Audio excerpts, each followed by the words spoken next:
నిర్మల్ జిల్లా వ్యాప్తంగా ప్రపంచ కార్మిక దినోత్సవ వేడుకలు ఘనంగా జరిగాయి. మున్సిపల్ కార్యాలయం, బస్ డిపో, భగత్ సింగ్ కార్యాలయం, ఇతర ప్రాంతాల్లో ఎర్ర జెండాను ఎగరవేసి ఉత్సవాలను జరుపుకున్నారు. ఈ సందర్భంగా మున్సిపల్ చైర్మన్ ఈశ్వర్ పలువురు కార్మికులను ఘనంగా సత్కరించారు. కార్మికులు పనితో పాటు తమ ఆరోగ్యంపైన దృష్టి పెట్టాలని సూచించారు. తెలంగాణ ప్రభుత్వం ఏర్పాటయ్యాక కార్మికుల శ్రమను గుర్తించి వారి వేతనాలను పెంచిందన్నారు. కరోనా మహమ్మారి కారణంగా 3 ఏళ్లుగా మేడే ఉత్సవాలు జరుపుకోలేదన్నారు.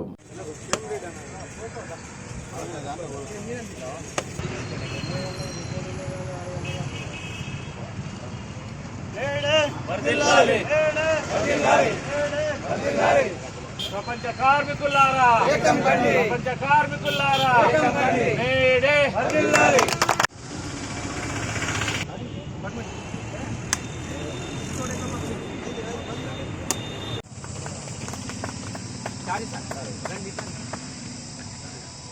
అలాగే కార్మిక నాయకులు శ్రీ అడపపోశెట్టి సార్ గారికి కూడా కార్మికుల ఐక్యత, కార్మికుల ఐక్యత. మేడే వర్ధిల్లాలి, మేడే వర్ధిల్లాలి.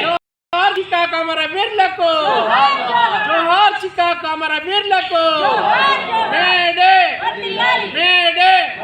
ప్రపంచ కార్మికులారా, ప్రపంచ కార్మికులారా. ముఖ్యంగా ఈ దేశమే కానీ, రాష్ట్రమే కానీ, ప్రపంచమే కానీ కార్మికులు లేనిది ఏ ప్రాంతం అనేది లేదు. ఈరోజు ఏ పని చేయాలన్నా ఒక కార్మికులు చేయాలా. ఆ కార్మికులను దృష్టిలో పెట్టుకొని ఇవాళ కార్మికుల యొక్క దినోత్సవం, కార్మికుల దినోత్సవం సందర్భంగా మరి ఏదైతే టీఆర్ఎస్ పార్టీ ప్రభుత్వం మీద కూడా కార్మికుల గురించి ప్రత్యేక శ్రద్ధ వహిస్తూ హాస్పిటల్స్ కానీ, వారికి ఉన్న జీత భత్యాలు కానీ అన్నింటికి కూడా ఎప్పటికప్పుడు పర్యవేక్షణ చేస్తూ, ముఖ్యంగా మున్సిపల్ శాఖ మంత్రి కేటీఆర్ గారు ఏదైతే ఉదాహరణకు, ఎందుకంటే చిన్న చిన్న గ్రామ పంచాయతీలు మున్సిపాలిటీలు అయినాయి, మున్సిపాలిటీ అయినప్పటికీ కూడా వాళ్ళు జీతాలు ఇచ్చేటి 5,000, 6,000 ఇచ్చేది ఉంది. అట్లా కాకుండా అందరికీ ఒకే పద్ధతి ఉండాలా. రాష్ట్రం మొత్తం మీద కూడా అందరికి 12,000 ఇవ్వాలని చెప్పారు. 12,000 తర్వాత ఇప్పుడు 16,000 వచ్చింది. ఎందుకంటే చేసేదే కార్మికులు లేకుంటే అసలు ఏది శుభ్రం ఉంటుంది. ఈరోజు మనం చూస్తున్నాం.